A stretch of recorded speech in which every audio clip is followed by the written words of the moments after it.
কিন্তু অনেকগুলো জটিলতা আছে।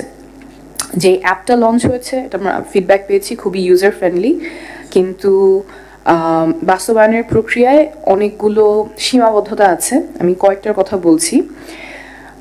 যেই সময়টা নির্ধারণ করে দেওয়া হয়েছে প্রবাসীরা যেই সময়সীমার মধ্যে রেজিস্টার করতে পারবেন, সেখানে অঞ্চলগুলোকে ভাগ করে 5 দিনের একটা সময়সীমা দেওয়া হয়েছে। যেমন সৌদি আরবে যে আমাদের যে প্রবাসী ভাই বোনেরা আছেন, ওনারা ডিসেম্বর মাসের 4 তারিখ থেকে 8 তারিখ শুধুমাত্র রেজিস্টার করতে পারবেন। সময় খুব বেশি না, ওখানে অনেক প্রবাসী আছেন, মাত্র 5 দিনের মধ্যে রেজিস্টার করতে হবে। অথচ আমরা জানি যে দেশে যারা ভোট দিবেন সেই কম্প্যারিজনে প্রবাসীদের ভোটে অংশগ্রহণটা জটিলতা বেশি থাকে। So the objective is to reduce participation barriers. ওনারা যাতে এটাতে পার্টিসিপেট করতে পারেন সেই প্রতিবন্ধকতাগুলো কমানো দরকার। And there is strong evidence যে পার্টিসিপেশন ব্যারিয়ার কমে if you simplify registration procedure.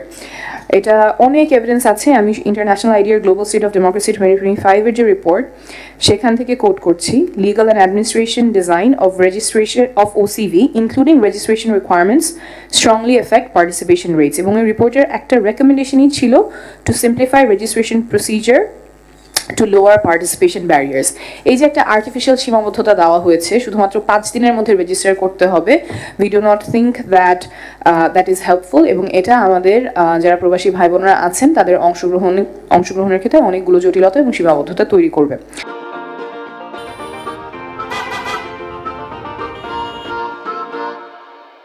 আমাদের আস্কগুলো খুবই সিম্পল, দাবিগুলো খুবই সিম্পল। যে সময়সীমা আছে 19 নভেম্বর থেকে 23 ডিসেম্বর, বিভিন্ন জোনে সেটা 5 দিন করে দেওয়া হয়েছে, সেটা না করে সব জোনের জন্যই 19 নভেম্বর থেকে 23 ডিসেম্বর উন্মুক্ত করে দেওয়া উচিত।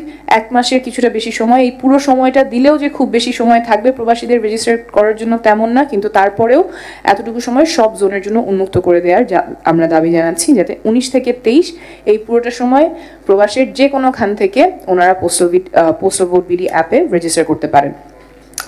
এর পাশাপাশি যারা রেজিস্টার করবেন ওনাদের অনেকেরই টেকনিক্যাল হেল্প প্রয়োজন হতে পারে, কি করে অ্যাপে রেজিস্টার করবেন, অনেক প্রশ্ন থাকতে পারে এনআইডি স্ক্যান বিভিন্ন জিনিস নিয়ে।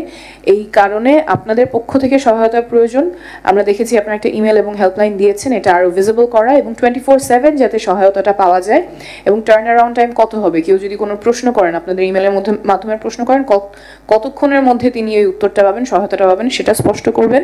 হেল্পলাইনের মাধ্যমেও কতক্ষণ বা কতদিনের মধ্যে ওনারা এই সহায়তাটা পাবেন সেটা স্পষ্ট করবেন। কারণ আমরা এর আগেও দেখেছি যখন রেজিস্টার করার কথা ছিল তখন শেষ তারিখ ছিল শুক্র শনি উইকেন্ড, সার্ভার ডাউন ছিল, হাজার হাজার মানুষ এনআইডির জন্য রেজিস্টার করতে পারে নাই। একই টেকনিক্যাল ডিফিকাল্টি যাতে এই ক্ষেত্রে না হয়, যারা প্রবাস থেকে ভোট দিতে চাচ্ছেন টেকনিক্যাল ডিফিকাল্টির কারণে যাতে এই সুযোগটা থেকে তারা বঞ্চিত না হন।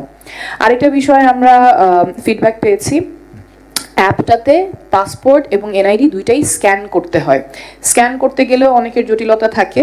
আপনারা এটার সাথে একটা ম্যানুয়াল অপশন অ্যাড করবেন, যারা স্ক্যান করতে পারেন স্ক্যান করবেন, স্ক্যান করা ছাড়াও ম্যানুয়ালি যদি ইনফরমেশন ইনপুট দেওয়ার সুযোগ থাকে তাহলে ওটা টার্ন আউটটা বাড়াবে। আরেকটা কথা আমরা গত কয়েকদিনেও বলেছিলাম যে এখন বর্তমান ব্যবস্থায় পাসপোর্ট এবং এনআইডি দুইটারই তথ্য দিতে হয়। যদি দুইটার যে কোনো একটা, যার এনআইডি আছে সে এনআইডি দিয়ে রেজিস্টার করতে পারবে, যার পাসপোর্ট আছে সে পাসপোর্ট দিয়ে রেজিস্টার করতে পারবে, তাহলে এটা অনেকের জন্যই সহজ হবে। সো প্রবাসী ভোটের ক্ষেত্রে 3টা জিনিস আমরা চাচ্ছি যাতে করে প্রবাসীদের আগামী নির্বাচনে অংশগ্রহণ করা ব্যারিয়ারটা কমে। প্রথমটা হচ্ছে 19 নভেম্বর থেকে 23 ডিসেম্বর আপনাদেরই যে সময়সীমা সেটার মধ্যে আবার জোন ভাগ করে 5 দিন দিয়েন না। 5 দিন হলে অনেকের জন্যই অসুবিধা হবে এবং এই আর্টিফিশিয়াল ব্যারিয়ারটার খুব যৌক্তিকতা নাই। পুরোটা সময় জুড়ে যাতে সব জোন থেকে ওনারা রেজিস্টার করতে পারে সেই ব্যবস্থা করবেন। একটা 24/7 হেল্পলাইন এবং কতক্ষণের মধ্যে কমপ্লেইনগুলো রিজলভ হবে সেটার একটা রূপরেখা এবং আপনাদের হেল্পলাইনগুলো ভিজিবল করা। 3 নম্বর হচ্ছে পাসপোর্ট অথবা এনআইডি দুইটারই ইনফরমেশন ম্যানুয়ালি দেওয়ার ব্যবস্থা করা এবং যে কোনো একটার মাধ্যমে যাতে রেজিস্টার করতে পারে। এরপরে যে বিষয়টা নিয়ে কথা বলবো সেটা হচ্ছে মিস ইনফরমেশন এবং ডিসইনফরমেশন। ইটস গ্রেট যে আপনারা এটা অ্যাড্রেস করার চেষ্টা করছেন, আলোচ্য সূচিতে বেশ কয়েকটা টপিকে এটা আছে এবং আমরা বিশ্বজুড়েই দেখতে পাচ্ছি যে ইলেকশনের টাইমে স্পেশালি মিস ইনফরমেশন এবং ডিসইনফরমেশনের প্রকটতা অনেক থাকে, আর বিশেষ করে নারীদের ক্ষেত্রে এবং মাইনরিটিদের ক্ষেত্রে এটা ডিসপ্রপোর্শনেটলি এফেক্ট করে।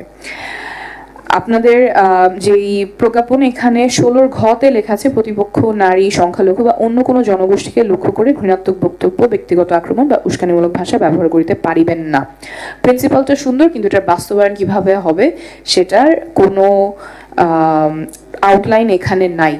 Would you have a social media monitoring cell যারা এটা তদারকি করবেন যে কারা করছেন? এবং এখানে আরেকটা গুরুত্বপূর্ণ বিষয়, শুধুমাত্র প্রার্থী যে এই মিস ইনফরমেশন ছড়ায় তেমন না, নামে বেনামে প্রার্থীর সাথে অ্যাফিলিয়েটেড না তারাও ছড়াতে পারেন। সেই ক্ষেত্রে আপনাদের পদক্ষেপ কিরকম হবে, মনিটরিংটা কে করবে, এবং অন্যরাও কি আপনাদেরকে রিপোর্ট করতে পারবে কিনা? এখানে একটা global establish practice multi channel reporting system open করা, যাতে আপনাদেরকে ফোন করে ইমেইলের মাধ্যমে বা অন্যান্য চ্যানেলে আপনাদেরকে রিচ করতে পারবে যদি কেউ দেখে মিস ইনফরমেশন বা ডিসইনফরমেশন ছড়ানো হচ্ছে, আপনাদের সাথে যাতে দ্রুত কন্ট্যাক্ট করতে পারে। আপনারা মনিটর করবেন এবং এই পাশ থেকে জনগণও যদি আপনাদেরকে রিচ আউট করতে চায়, ইউ হ্যাভ আ চ্যানেল যার মাধ্যমে রিপোর্ট করতে পারবে।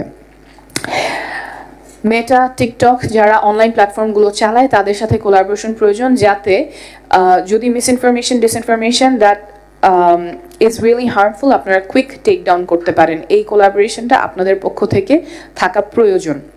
আপনাদের কাছে যখন রিপোর্ট আসবে বা আপনারা যখন মনিটর করবেন, সেটা যাতে ফাস্ট টেক ডাউন হয় before it hampers or tampers the reputation of the candidates. Plus আপনাদের একটা ফোকাল পয়েন্ট বা ফোকাল সেল প্রয়োজন, because this is an extensive workload. আমরা গত নির্বাচন, ইভেন 24-এর নির্বাচনে দেখেছি কোঅর্ডিনেটেড মিস ইনফরমেশন ক্যাম্পেইন, এইখানে আরও বেশি হওয়ার চান্সেস আছে। আমরা নির্বাচনের সময় এখনও গত কয়েক মাসেও দেখেছি targeted harassment against women, against minorities. তো এই জায়গাটাতে as time gets closer to election আরও ইন্টেন্সিফাই হবে। তো আপনাদের এখানে শক্ত মেকানিজম, শক্ত রিপোর্টিং এবং টেক ডাউন মেকানিজম আশা করব। এবং এই জায়গায় আমি আশা করব যে প্রবাসী ভোট এবং মিস ইনফরমেশন নিয়ে এটা শুধু ওয়ার্ডসে সীমাবদ্ধ থাকবে না, আপনারা আসলেই ফলো আপ করবেন এবং আমাদেরকে জানাবেন আপনারা এই বিষয়ে কী কী পদক্ষেপ নিচ্ছেন। অনেক ধন্যবাদ।